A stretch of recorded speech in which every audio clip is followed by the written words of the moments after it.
یک کشور رو در نظر بگیرید که توش بحران‌ها تمومی نداره، از بحران اقتصادی گرفته تا نظامی.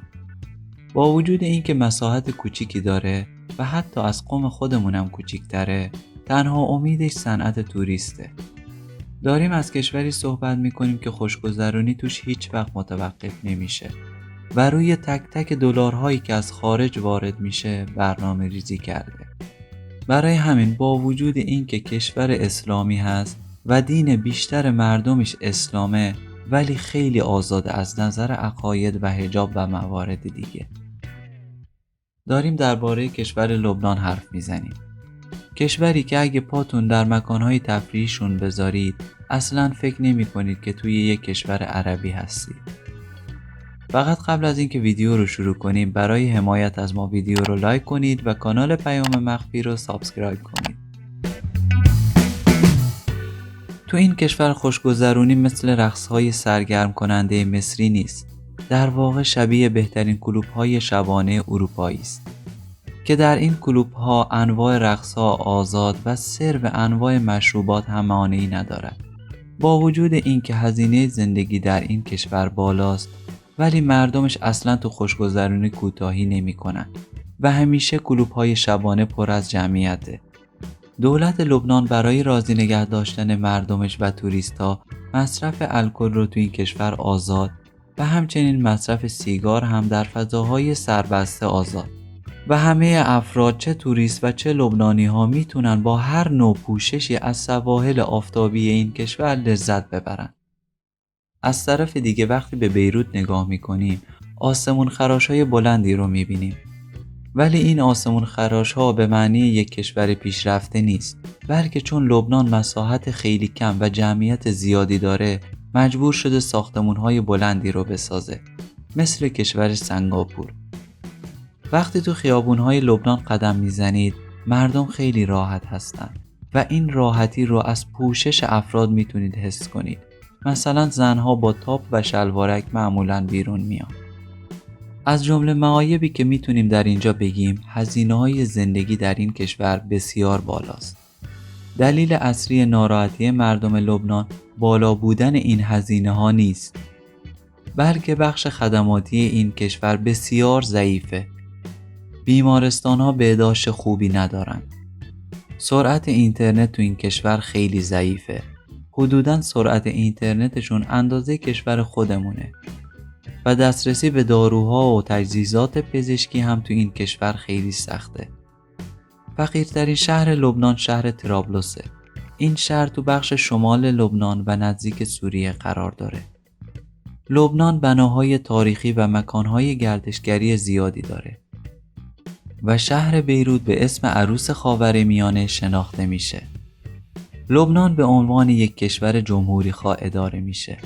مساحت این کشور 10,452 کیلومتر مربع است و جمعیت اون 5,600,000 نفره.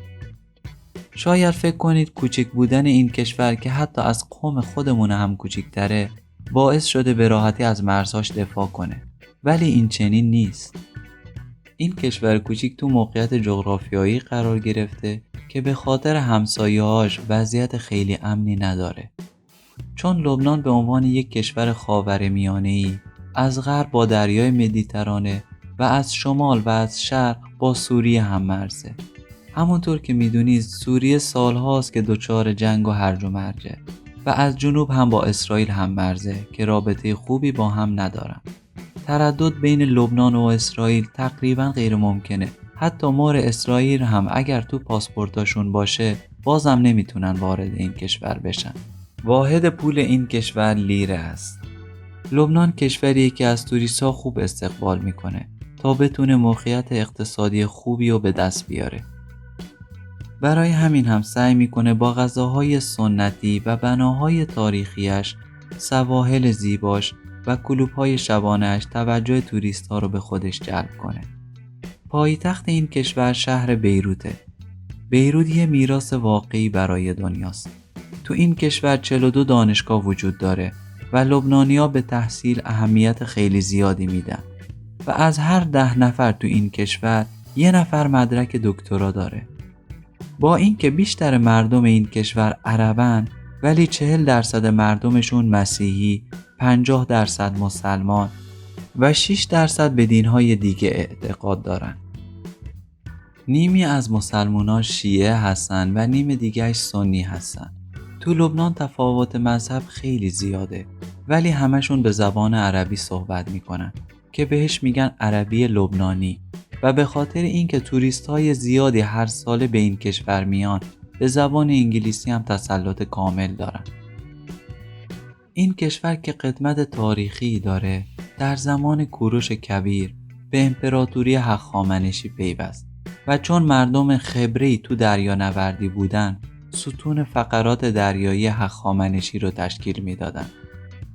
کشور لبنان که حدود 400 سال توسط امپراتوری عثمانی اداره میشد، بعد از جنگ جهانی اول تحت سلطه فرانسه قرار گرفت و در سال 1943 رسما مستعمره فرانسه شد و در نهایت تونست از دست فرانسوی‌ها خلاص بشه. ولی یه مشکل دیگه براش پیش اومد. اسرائیلی‌ها به خاطر اشغال فلسطین باعث شدند صدها نفر از فلسطینی‌ها به این کشور مهاجرت کنند. این مهاجرت‌ها مشکلات بسیار زیادی رو واسه این کشور به وجود آورد. مشکلاتی که بیشتر ریشه مذهبی داشتند.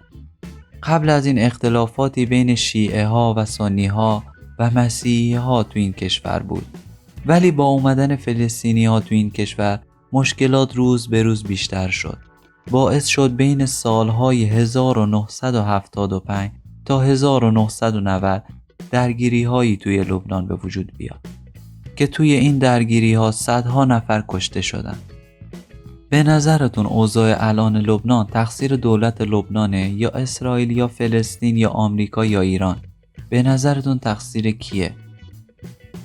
ممنون از اینکه تا آخر ویدیو همراه ما بودید و امیدوارم نهایت لذت رو برده باشید.